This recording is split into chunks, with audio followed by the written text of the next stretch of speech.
Oke, selamat malam semuanya. Selamat malam teman-teman dari Kamajaya Scholarship. Selamat malam Pak Hadi. Selamat malam Kak Asti yang akan menjadi narasumber. Jadi pada acara hari ini di malam yang berbahagia ya teman-teman, kita meluangkan waktunya untuk mendengarkan pemaparan materi ya yang nantinya akan berguna untuk teman-teman yang dimana nanti misalkan untuk kehidupan atau untuk nanti bisnis dan untuk nanti insight pengetahuan baru di dunia profesional dan sebagainya. Nah, di acara Career Insight ini aku akan jelaskan ya sekilas apa sih sebenarnya dari acara Career Insight ini. Mungkin ada teman-teman yang belum terlalu paham gitu ya. Oke, jadi Career Insight ini merupakan sebuah program virtual talk show ya yang sederhana diadakan oleh Kamajaya Scholarship untuk memfasilitasi para penerima Kamajaya Scholarship. Nah, di sesi ini kita dengan tema dengan judul Your Journey Begins Here dengan narasumber dari Kak Asti yang nanti akan membawakan acara. Nah, acara ini juga nantinya akan diselenggarakan setiap 1 bulan sekali ya pada minggu ketiga dengan durasi waktu kurang lebih 1 jam gitu. Jadi bagi teman-teman yang nanti penasaran nih dan juga ingin menambah pengetahuan baru ya nanti bisa untuk ikut ya dan juga untuk catat dan siapa tahu nih ada yang bingung bisa langsung ditanyakan. Namun sebelum itu izinkan saya juga memperkenalkan diri ya. Jadi perkenalkan saya Ariel dari Ilmu Komunikasi yang akan menjadi moderator dan memandu jalannya sesi diskusi pada hari ini. Kemudian teman-teman di acara ini juga teman-teman tidak hanya mendapatkan pengetahuan saja ya, tapi di sini juga teman-teman akan mendapatkan sertifikat kegiatan yang nantinya bisa juga diupload ya di situs Asoka dan juga akan ada doc-press menarik nih. Jadi bagi yang menunggu-nunggu doc-press ya juga bisa nanti ya selain dapat ilmu dapat doc-press juga kayak gitu. Jadi tentunya acara hari ini sangat bermanfaat ya, sangat insightful yang nanti teman-teman juga bisa ikuti setiap minggu ketiga setiap bulannya gitu. Nah, oke langsung saja kita sapa ya teman-teman narasumber yang keren pada hari ini. Kak Asti, apakah sudah hadir? Halo, selamat malam teman-teman. Suara saya Halo terdengar kan? Kak, Ya, terdengar Kak? Masuk selamat. Kak? Ya, salam kenal Kak. Salam Oke, kenal. ya sudah siap Kak untuk membawakan materi pada hari ini? Sudah? Oke, pasti semangat sekali nih.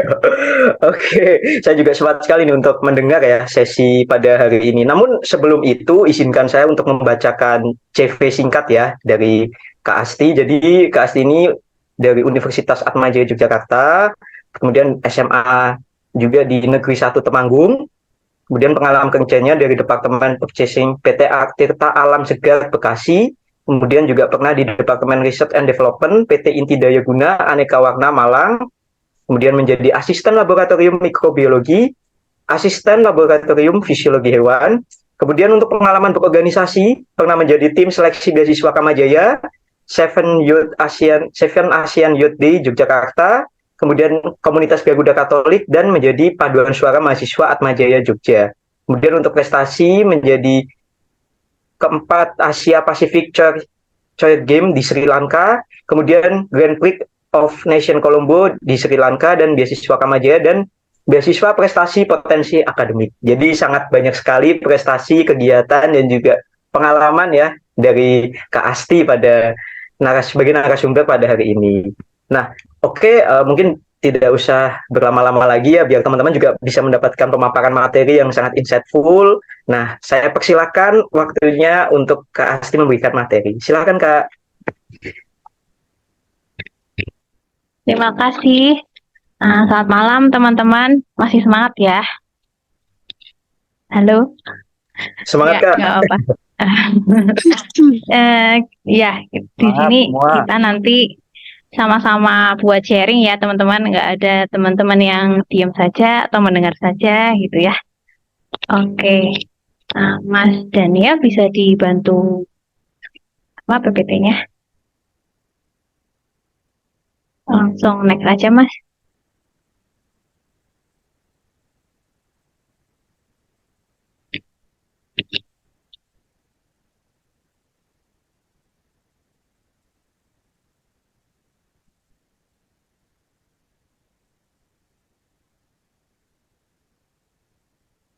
Ya. Nama saya Maria Scholastika Pangastuti. Saya biasanya dipanggilnya Asti. Saya itu FTB angkatan 2014. Nah, saya juga salah satu penerima beasiswa Kamajaya angkatan pertama. Nanti kita akan sharing-sharing sedikit ya perjalanan karir, bagaimana sih kita memulai karir dan apa sih yang kita lakukan setelah lulus kuliah.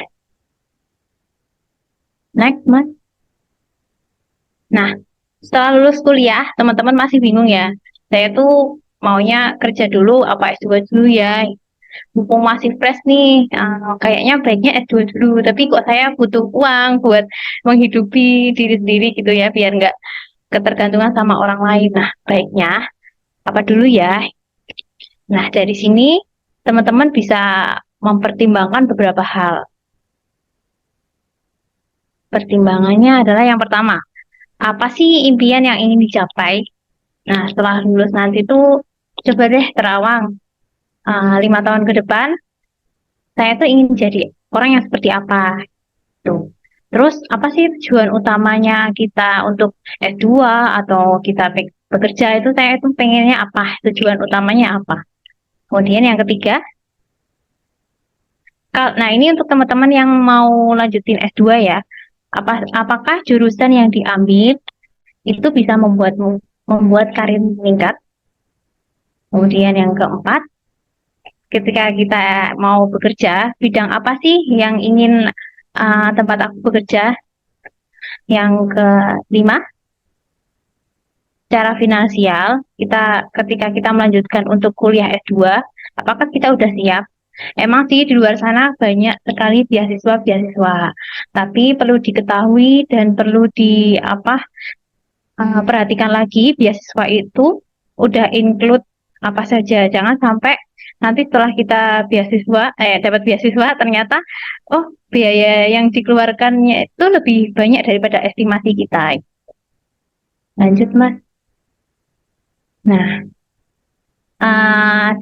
saya mau sharing sedikit ya soal karena saya itu langsung bekerja, jadi saya proses sharingnya soal bekerja, bagaimana saya diproses dalam pekerjaan ketika kita mulai bekerja gitu. Yang pertama tuh pastinya ada proses apply lamaran. Kemudian yang kedua ada proses psikotes biasanya.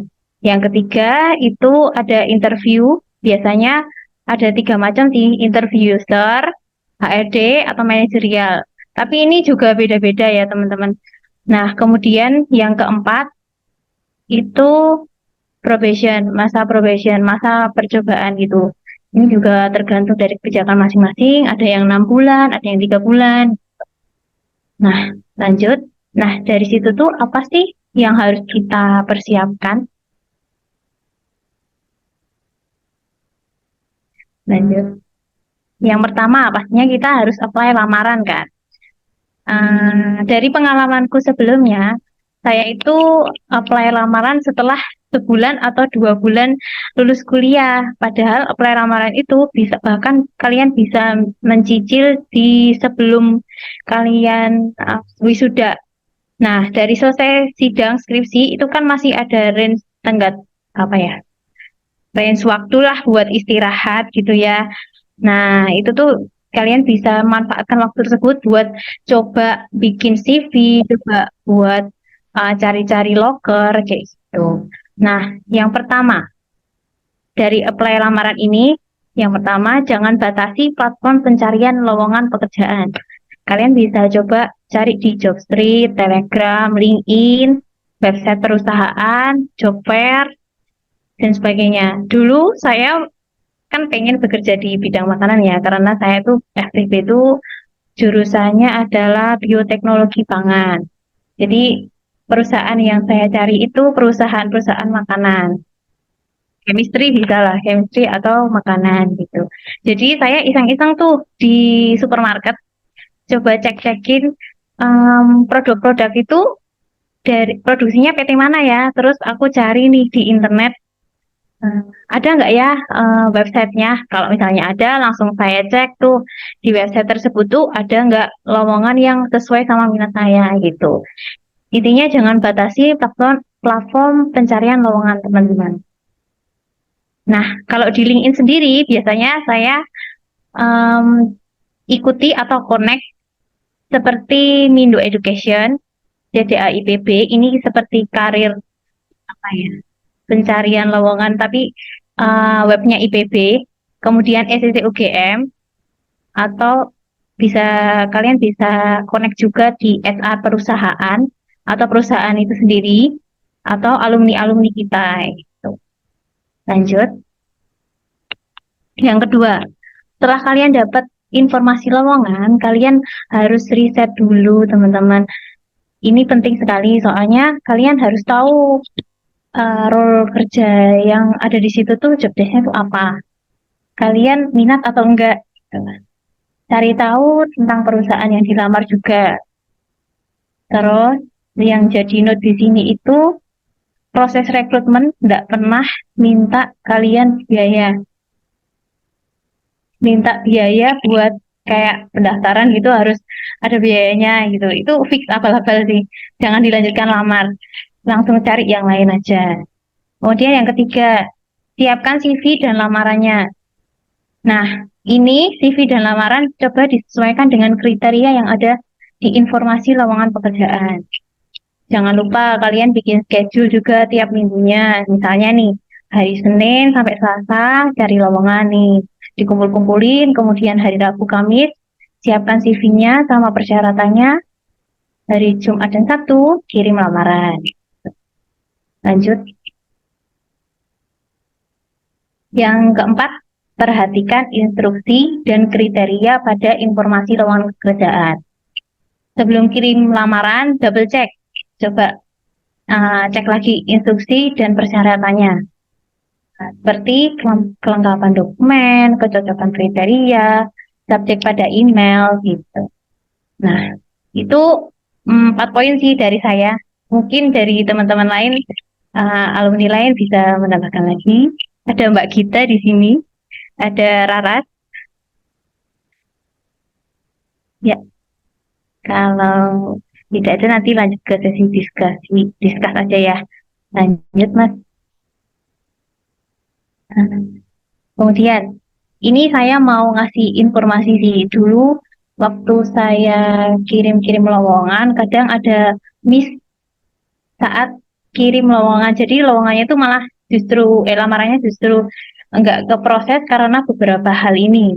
Yang pertama, atur nama email kalian dengan nama panjang. Misalnya nih, maria.scholastika@gmail.com, nggak usah aneh-aneh. A-nya tanda apa? Angka 4, RIA gitu, nggak usah yang aneh-aneh. Biar kalian tuh dinotis sama HR. Nomor 2, yang kedua, jangan lupa isi subjek email sesuai ketentuan. Biasanya informasi subjeknya seperti apa itu ada kok tertera di lowongan pekerjaan. Informasi lowongan pekerjaan. Berikutnya, yang ketiga, isi body email. Jangan pernah kosongan. Sesuaikan bahasa body email tersebut dengan bahasa di lowongan pekerjaan. Misalnya informasi lowongan pekerjaannya bahasa Indonesia, kalian pakai bahasa Indonesia. Atau misal nih, di lowongan pekerjaan memang pakai bahasa Indonesia, tapi ada ketentuan kriterianya adalah orang bisa berkomunikasi dalam bahasa Inggris. Nah, kalian bisa sesuaikan body email tersebut dan CV kalian dengan bahasa Inggris. Jadi kayak kalian tuh nyiapin 2 jenis CV gitu loh. CV yang modelnya bahasa Inggris sama CV yang modelnya pakai bahasa Indonesia gitu. Berikutnya, yang keempat, kirim lamaran setiap jam 8 pagi. Ini gimana Kak caranya? Kirim lamaran kan tidak mungkin dalam sekali klik semuanya bisa terkirim. Ini kalian bisa atur dengan schedule send pada email. Next, Mas. Schedule send itu, schedule send itu biasanya di tombol send paling bawah. Kalian klik aja tanda panah ke atas, lalu pilih schedule send, pilih harinya kapan, kemudian jam berapa. Gitu. Jamnya juga bisa diubah kok teman-teman. Gitu. Lanjut. Nah, berikutnya saya mau share juga soal proses interview. Interview itu sebenarnya adalah proses pengenalan penggalian diri ya. Pengenalan diri kalian itu cocok apa enggak sih sama posisi ini di mata HR. Interview emang waktu durasinya interview itu macam-macam. Bisa aja 1 jam, 2 jam, bahkan 30 menit juga bisa. Nah, yang pertama yang harus kalian siapkan adalah jauh-jauh hari sebelumnya kalian harus menyiapkan materinya. Nah, materinya itu apa? Materinya itu ya kalian harus kenal tuh perusahaan yang akan apa namanya? Perusahaan yang interview kamu itu perusahaan apa, produknya apa, value-nya apa gitu. Terus apa aja sih yang kayak sesuai apa connect sama value kamu, value hidupmu kayak gitu. Nah, yang harus dipersiapkan pada saat hari H itu coba deh per 1 sampai 2 jam untuk persiapan interview dari pakaian, koneksi ya. Kalau misalnya apa interviewnya online, kemudian materi tadi, kemudian berikutnya kenali interviewer, perusahaan dan produknya sebelum interview. Nah, ini yang sudah saya mention tadi ya teman-teman. Kalian harus setidaknya kepo-kepo sedikit lah soal si interviewernya itu siapa. Coba cari di LinkedIn, namanya siapa gitu. Ini posisinya apa sih? Gitu. Dikepo-kepoin aja sedikit-sedikit. Nah, terus yang paling penting itu perusahaannya, perusahaan apa, kemudian produknya tuh apa aja, gitu. Itu kalian bisa cek kok di website perusahaan. Lanjutkan. Nah, ketika kalian bingung, biasanya kan di HR itu tanya tentang beberapa hal yang nggak bisa diukur dengan angka. Misalnya nih, kayak kelebihanmu tuh apa sih? Kekuranganmu tuh apa? Nah, kalian bisa pakai metode ini, metode STAR. Situation, task, action, result. Misalnya nih, kelemahanku, nah, kelemahanku ini adalah saya itu lemah dalam time management. Nah, situasi contohnya seperti apa sih? Contohnya sini, situasinya sehari yang lalu, berarti kemarin, sehari yang lalu, itu saya ada rapat panitia hingga larut malam. Besoknya harus mengumpulkan laporan mata kuliah, ya. Nah, sampai sekarang nih belum selesai. Nah, jadi tugasku tuh harus menyelesaikan laporan 3 mata kuliah tersebut. Nah, actionnya apa? Ya, mau nggak mau SKS kan, sistem kebutuhan malam.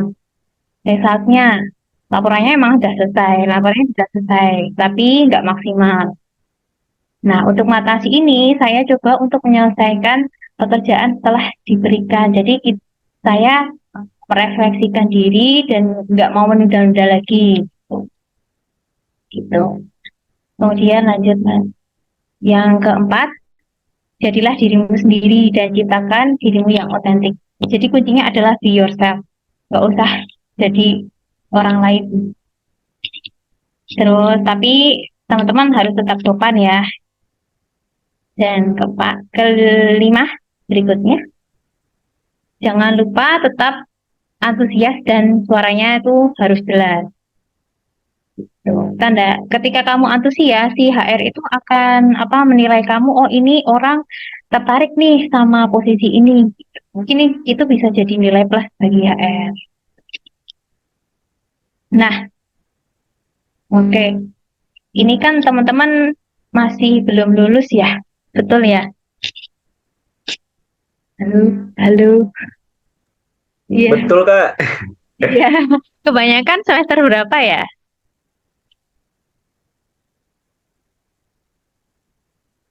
Halo. Nah, mungkin ada yang semester Tujuh, tujuh. 5, 7. Oh, oke 7. Kalau 7 kan udah hampir ya. Ada yang semester awal-awal, semester 5, 4 gitu. Belum ya? Atau yang baru-baru? Oke. Nah, nggak apa-apa sih. Mulai saat ini berarti ya. Mulai saat ini, ayo kita belajar soft skill. Banyak soft skill yang bisa dipelajari. Dan itu kita nggak akan apa ya, nggak akan menyesal seumur hidup lah. Jadi akan terbayarkan seumur hidup kalau kita belajar itu soft skills. Yang next Mas, yang pertama itu yang perlu digali public speaking. Public speaking nggak sekedar cuma ngomong loh ya. Public speaking itu suatu bentuk komunikasi. Kalau misalnya kamu udah bisa, kalian tuh bisa membentuk koneksi sama orang lain, meyakinkan orang lain, mempengaruhi orang lain, seperti itu. Ini juga penting loh sama untuk bekerja. Yang kedua, time management. Ini penting juga nih buat bekerja karena ketika pekerjaan kita menumpuk, kita bakal bingung tuh mana dulu sih yang harus dikerjakan. Kalau dari teman-teman, bagaimana ya caranya memanage uh, semua pekerjaan di kuliah? Apakah masih ada yang kewalahan? Kok sepi sekali ya? Iya, halo? Halo Kak. Iya,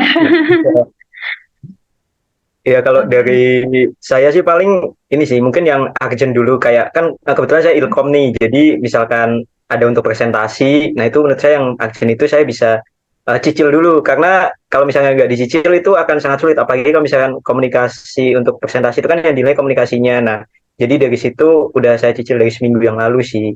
Ya, soalnya kalau sistem kebut semalam itu kebetulan saya agak susah gitu di samping itu tadi kurang efektif tadi udah disampaikan tapi ya di sisi lain ya nanti nggak optimal gitu gitu sih kak kalau saya.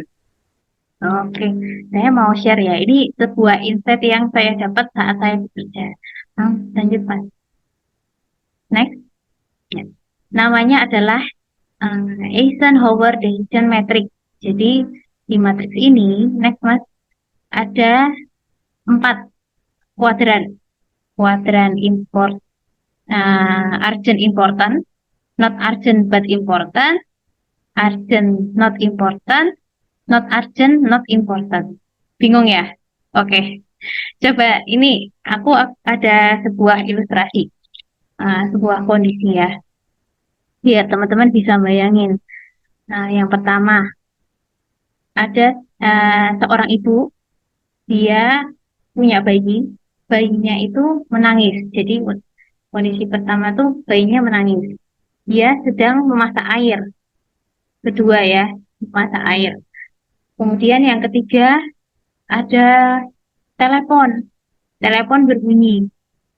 Kemudian yang keempat ada orang ketuk pintu, jadi ada tamu datang. Nah, mana dulu yang harus dikerjakan?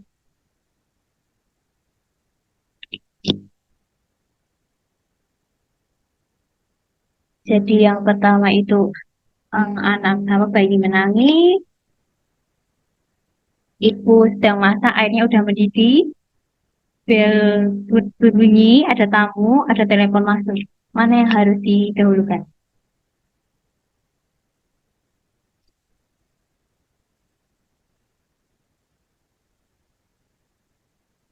Yang mana teman-teman? Aku tunjuk random ya. Siap-siap. Ini aku mau nunjuk Asti Yuliani. Menurut kamu mana ya? Ayo boleh open mic-nya.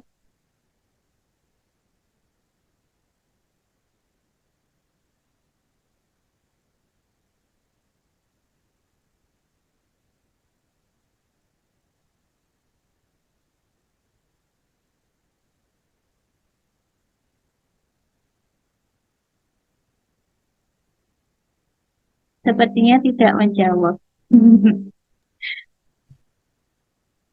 Ayo teman-teman ada yang tahu nggak nih harus jawab apa nih lah boleh langsung on mic aja mungkin gitu ya jadi siapa tahu nih ada Iya, yang kepikiran apakah ngangkat bayinya dulu atau membuka ini ya orang yang iya. ngetok nah silakan nih ayo teman-teman ada yang tahu.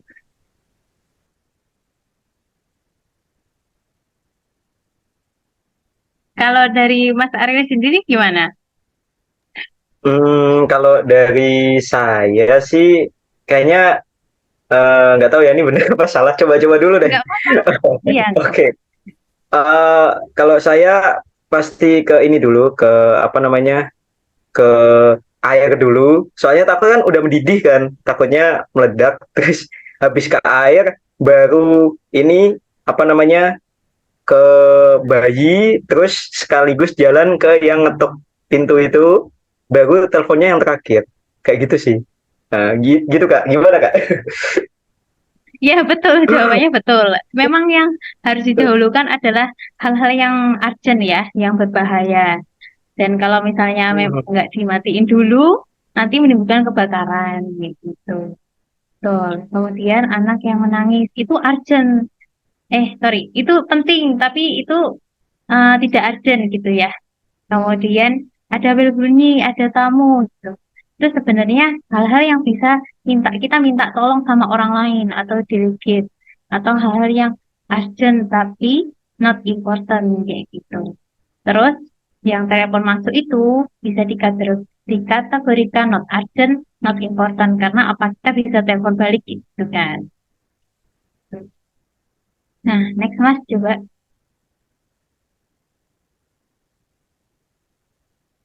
Halo, bisa di next ya. Yang urgent dan important itu harus kita lakukan sekarang juga harus kita lakukan karena itu tadi itu merupakan hal-hal yang berbahaya kondisi darurat misalnya eh, sesuatu yang mendesak dan menimbulkan bencana tapi itu lebih banget ya bencana banget ya terus misalnya nih kalau dalam dunia kerja itu udah mulai mepet deadline gitu. Kemudian yang kedua not urgent important tuh kalian bisa diatur jadwalnya, diatur secara rutin itu saya harus mengerjakan ini misalnya nih olahraga itu not urgent tapi itu penting kalau nggak olahraga lemes, gampang sakit gitu. Terus kalau misalnya di dunia pekerjaan itu biasanya proyek-proyek besar gitu ya. Kalau nggak dicicil itu penting kan, tapi kalau nggak dicicil mepet deadline jadinya nggak maksimal. Gitu. Kemudian yang ketiga itu delegate. Artinya itu not apa urgent, tapi itu nggak important. Bisa didelegasikan ke orang lain. Contohnya tadi angkat telepon, atau chatting gitu. Yang keempat, not urgent, not important. Itu hal-hal yang bisa dihapus. Kalau misalnya bisa ya, bisa dieliminate. Misalnya contohnya nih, main Shopee tanam, scrolling, nge-game, gitu-gitu ya. Nah, terus berikutnya, skill berikutnya adalah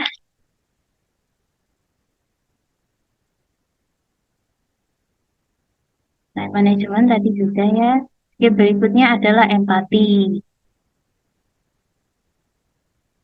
Empati itu adalah suatu emosi kita, emosi kita dalam memberikan respon ke orang lain. Ketika kita itu udah punya empati, berarti eh, ketika kita memberikan respon ke orang lain itu adalah gimana sih? Ketika kita memberikan respon itu bisa tepat gitu ya dalam segala situasi. Sehingga tuh kita bisa melihat sudut pandang yang lain yang berbeda dan bisa mengendalikan emosi. Jadi kalau kita di kerja itu pasti banyak orang-orang yang bikin kita naik darah gitu. Tapi bagaimana sih kita mengelola emosi? Yaitu dengan empati. Yang keempat itu positif self-talk. Artinya membangun kepercayaan diri. Daripada kita gosip, membicarakan orang lain, lebih baik kita fokus pada kemampuan diri sendiri. Kemudian yang kelima, skill kelima itu, nah ini penting nih, jujur terhadap diri sendiri. Ini juga termasuk ketika kita memilih loker ya, jujur. aku ini cocok gak sih sama bidangnya?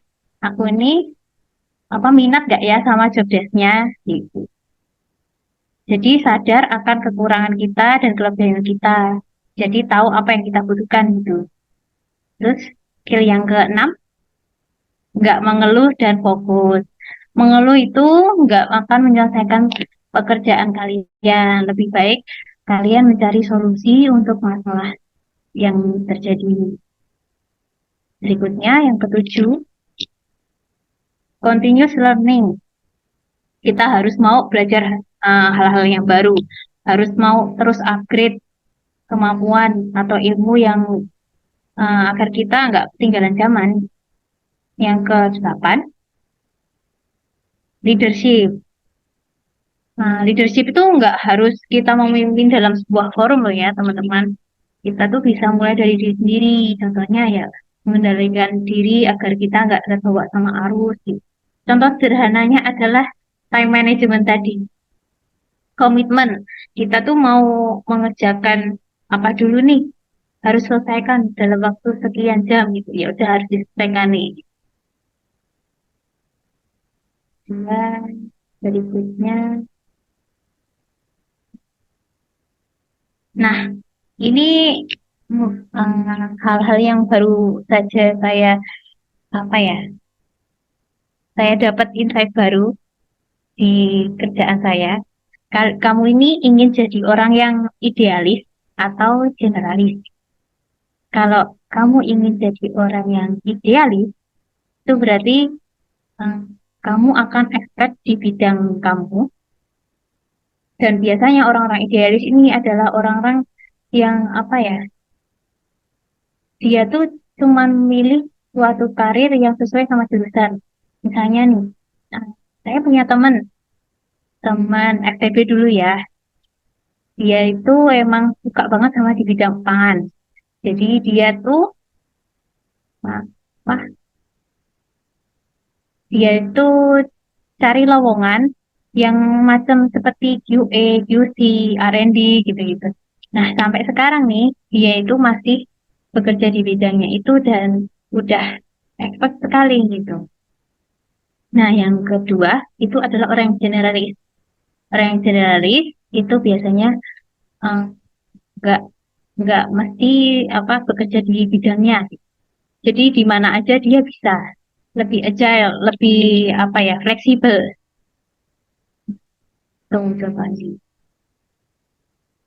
Kemudian next, ini slide terakhir dari saya sih teman-teman. Next lagi mas. Saya mau nitip pesan aja, musuh terbesar kita itu bukan sebuah kegagalan, tapi sebuah kebosanan untuk menekuni apa yang kita lakukan. Nah, padahal mungkin sebentar lagi kita dapat menemukan hasil dari sebuah kebiasaan atau kegiatan-kegiatan atau rutinitas kita gitu.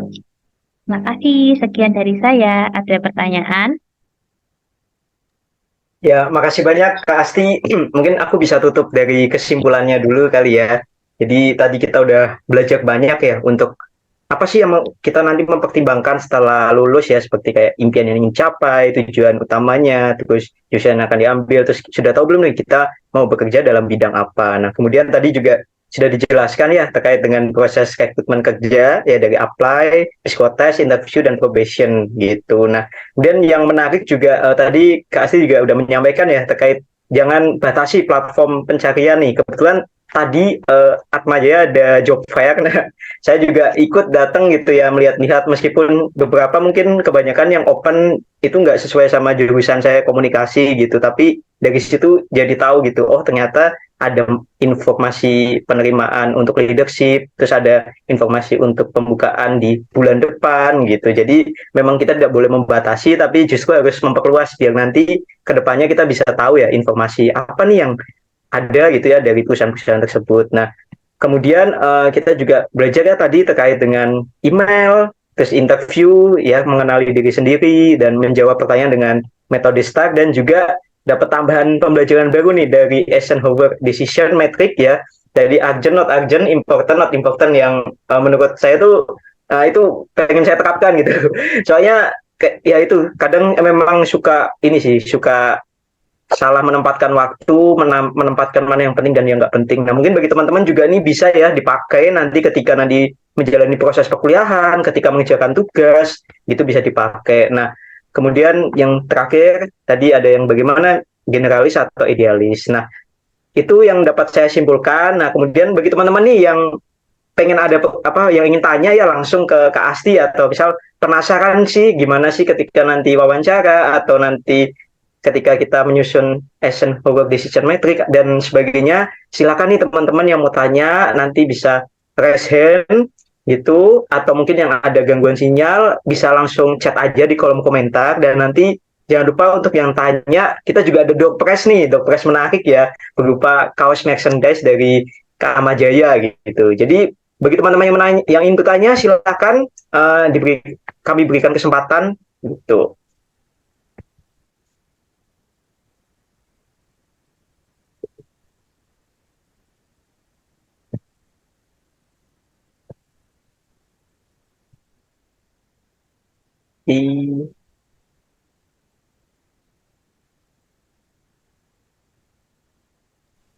Mungkin kalau belum ada pertanyaan, saya tanya dulu kali ya. Saya ada beberapa poin Boleh. yang penasaran nih. Oh ya nih, Pak Hadi bilang alumni juga boleh tanya. Oke, silakan teman-teman alumni, kakak-kakak. Oke, nah jadi sebelum itu saya akan bertanya, ini sih Kak, jadi kan kadang tuh ketika saya wawancara, itu tuh masih ada jawaban-jawaban yang mungkin tuh kadang keluarnya itu spontan gitu, spontan asal sebut. Nah, ada nggak sih Kak, maksudnya tips interview supaya misalkan kita tuh jawabannya itu on point, terus habis itu nggak keluar dari apa yang dimaksud dari pertanyaan dan bisa membuat HR itu suka gitu sama jawaban kita. Terus yang kedua tuh bagaimana sih kita bisa mengenali interviewer itu Kak? Maksudnya cara mengenali gimana? Kadang kan nggak disebut juga namanya gitu Kak. Jadi saya tuh kesusahan juga untuk mengenalinya. Kira-kira kayak gitu sih Kak. Makasih. Ya, saya mau jawab yang pertanyaan pertama. Saya tuh orangnya sangat sulit buat komunikasi ya. Jadi apa-apa itu mesti saya tulis. Apalagi interview. Interview itu saya kalau dihitung bisa gagal sampai 10 kali itu ada mungkin ya. 10 kali interview itu saya gagal. Nah, caranya adalah biasanya itu SR-SR itu menanyakan apa yang ada di CV kamu sih. Jadi cobalah membuat list pertanyaan, kemungkinan apa yang muncul, pertanyaan-pertanyaan yang muncul, kemudian kamu bikin draft. Terus biasanya di platform-platform seperti LinkedIn itu mereka share kok list apa ya, list atau daftar pertanyaan yang sering ditanyakan sama HR kayak gitu. Terus setelah itu kamu coba nggak usah perlu hafalin sih, tapi coba poin-poinnya di apa dihafalkan, poin-poinnya aja. Kemudian saat interview kamu jangan sampai grogi, tapi tetap fokus dan antusias gitu. Nah, terus yang kedua, bagaimana cara mengenal interviewer?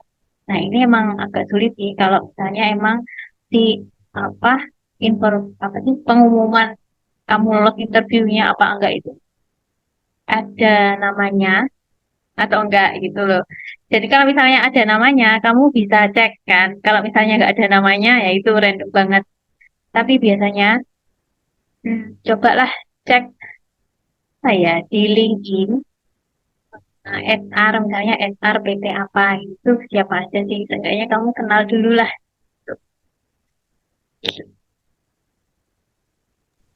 Oke Kak, makasih banyak tadi. Iya, jadi ada gambaran sih. Bener, yang draft itu kadang tuh saya suka kelewat gitu. Kadang ya, jadi poin-poinnya kurang masuk. Jadi, tapi makasih Kak untuk masukannya dan juga tadi bagaimana sih kita cara mengenali interviewer.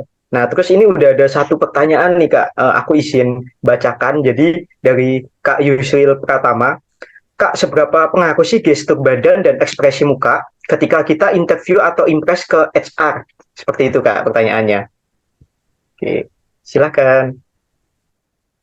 Gestur badan sama ekspresi itu kan mempengaruhi kayak berkompensasi anggota gitu. Nah, baiknya nih kalau soal gestur itu, ini kan aku beberapa kali interviewnya tuh by OP, online ya. Nah, ini kan ada kotakan ya, apa sih namanya layar gitu. Nah, kalau interview kalian jangan terlalu deket gini, jangan terlalu jauh gitu, tapi ya cukupan aja. Tapi kalian harus di posisinya posisi tengah. Itu sih yang pertama yang dilihat sama HR. Tapi yang penting adalah kalian itu terlihat antusias. Kalaupun emang kalian harus interview yang apa offline, kalian bisa kok dengan cara lebih sopan gitu lah. Jangan tergantung, jangan apa, udah dulu, jangan bikin deg-degan kayak gitu.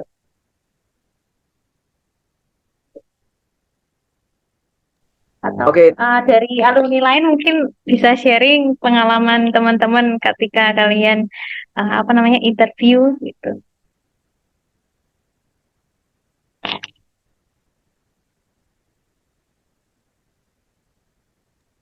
boleh nih dari kakak-kakak alumni nih, siapa tahu nih ada tambahan insight untuk kami nanti biar ketika interview udah siap gitu. Silakan gitu.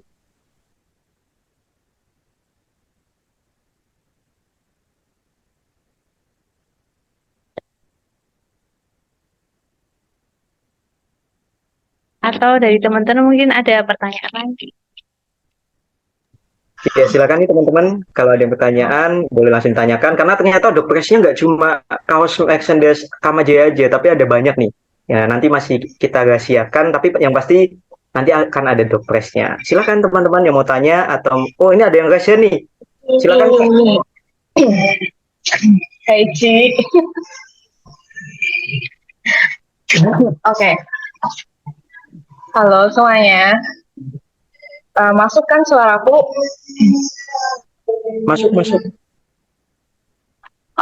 Oke. Aku mau tanya ya. Pengen tahu aja sih kayak gimana caramu buat ini loh mengatasi rasa bosan. Uh, Depan komputer kan, uh, aku sendiri sebenarnya masih belum bisa nemu ya caranya. Karena aku kerja depan komputer full 9 to 5, jadi kayak masih ngantuk banget kalau lagi bosan. Nah, aku pengen dapet insight baru gimana caranya ngatasi rasa ngantuk gitu. Thank you.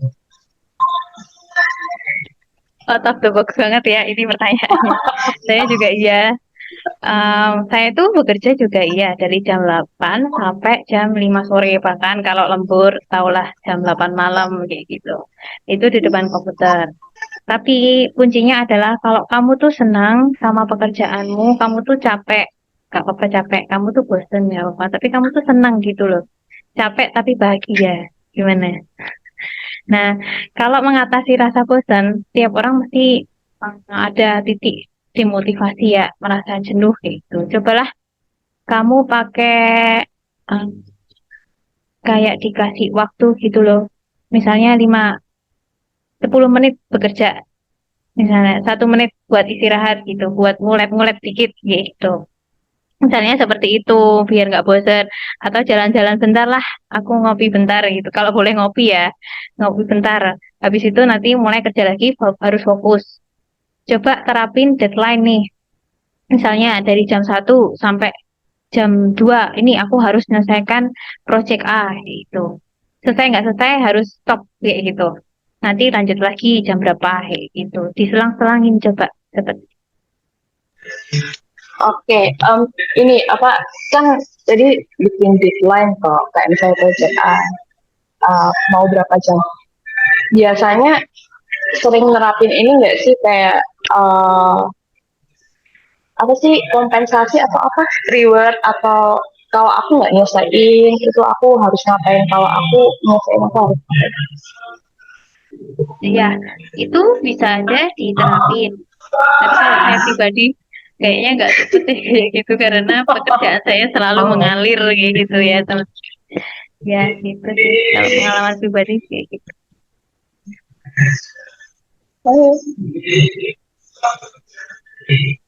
Oke, terima kasih.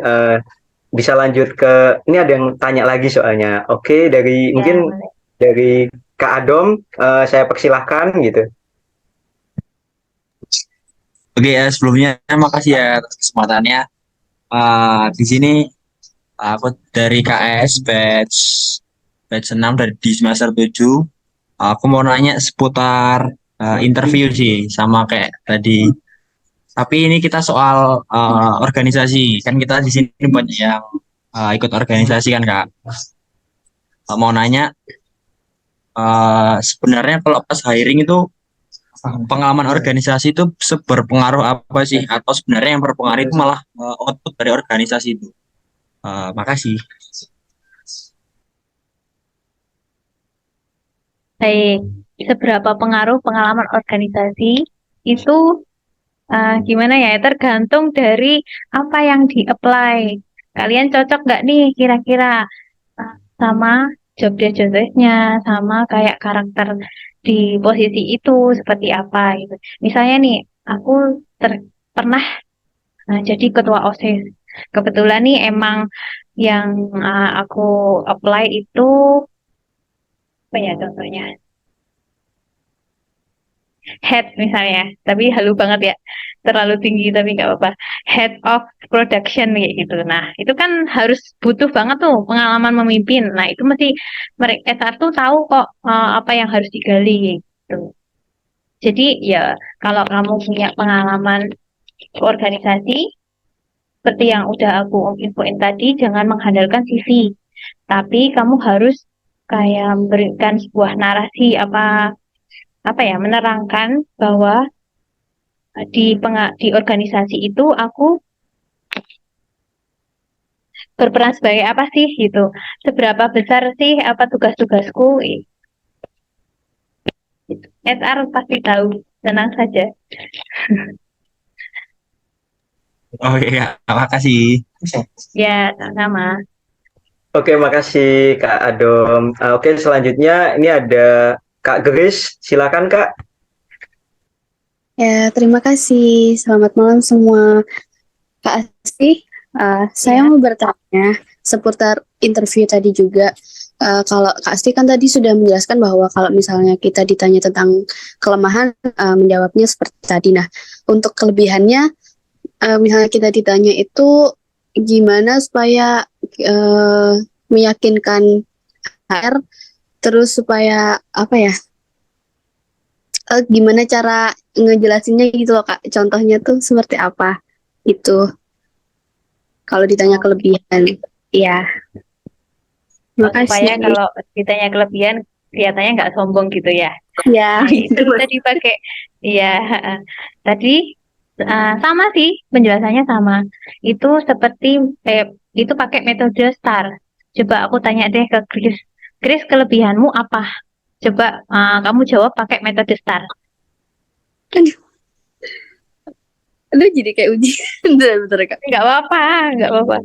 Buat contoh Makasih. nih buat teman-teman nih. Dicontohin aja.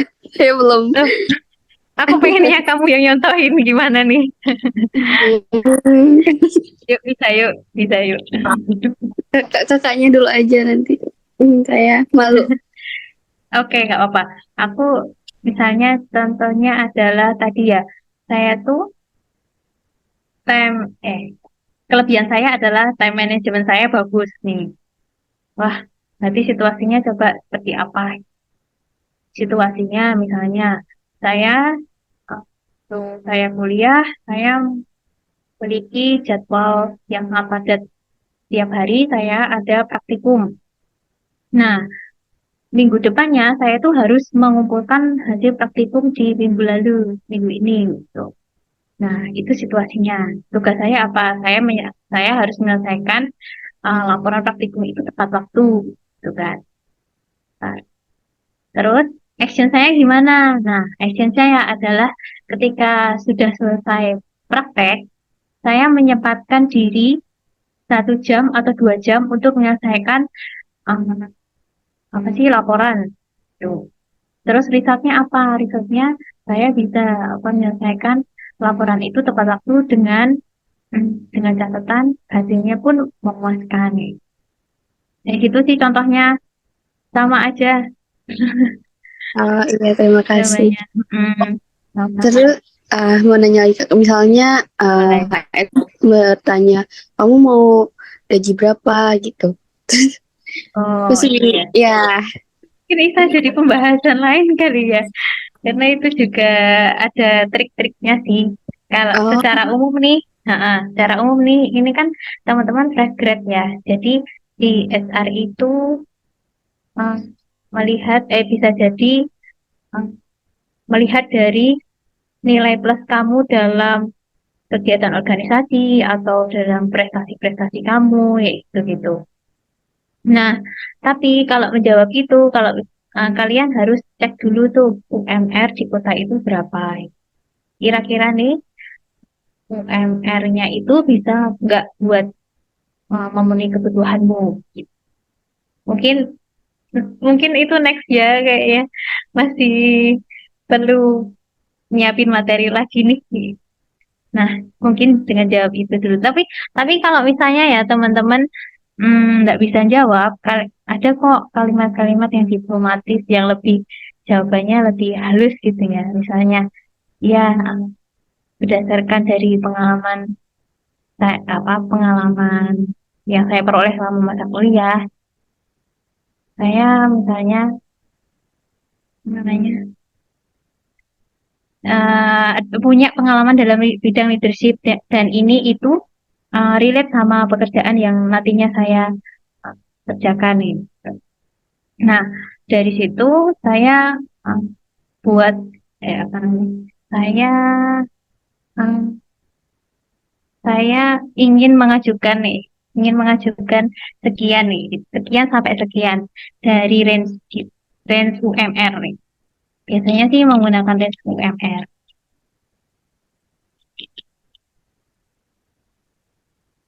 Mungkin ada pertanyaan lain? oh ya. Terima kasih Kak, sudah cukup. Aman.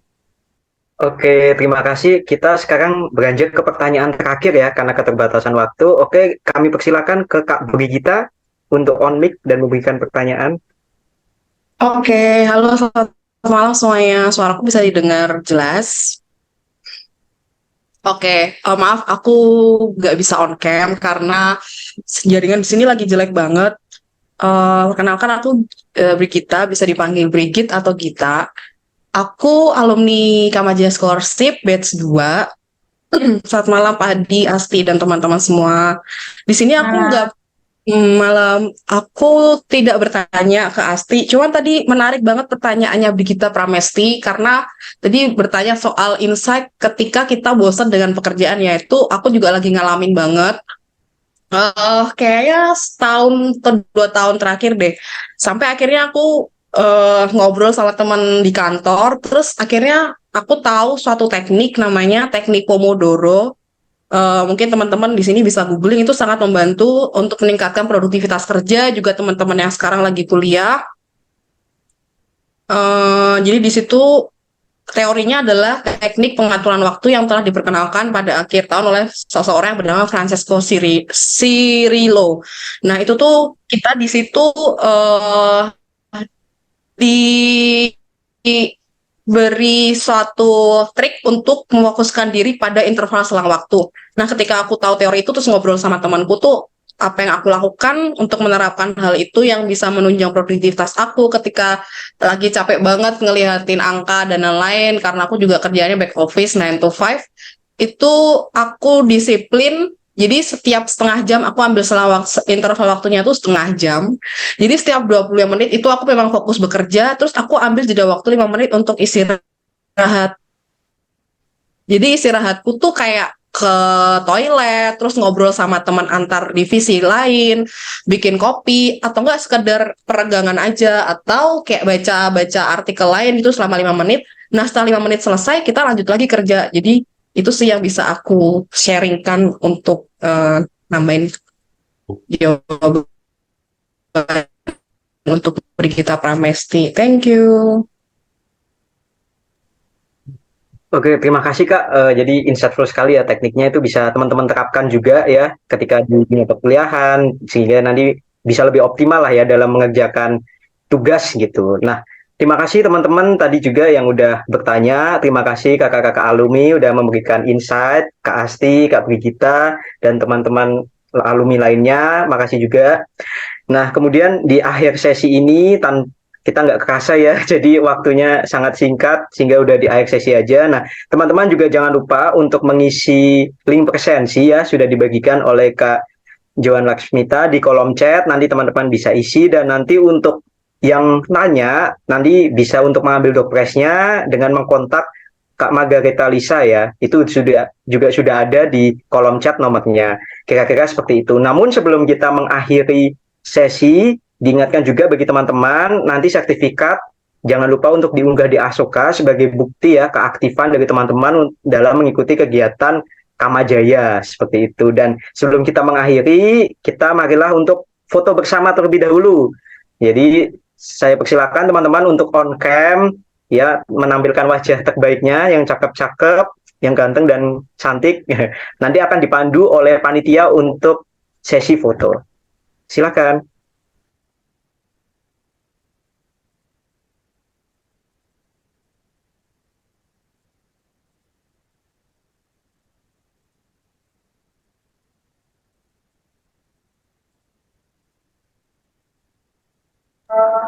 Oke, monggo teman-teman yang bisa on-cam, mari kita on-cam bareng-bareng.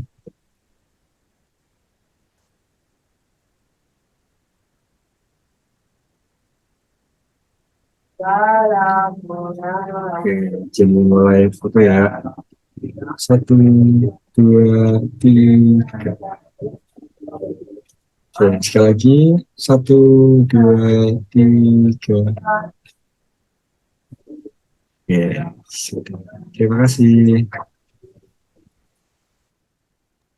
Oke, terima kasih Kak Daniel. Terima kasih teman-teman yang sudah hadir di talk show yang sangat insightful pada hari ini dan sangat bermanfaat. Nah, nanti teman-teman juga akan bisa ikuti di talk show selanjutnya setiap minggu ketiga dengan narasumber-narasumber yang pastinya keren-keren. Dari saya mengucapkan terima kasih dan mohon maaf apabila ada kesalahan kata dan perilaku selama memimpin dan menjadi moderator. Terima kasih teman-teman, sampai jumpa. Terima kasih. Sampai jumpa. Bagaimana, Stefan?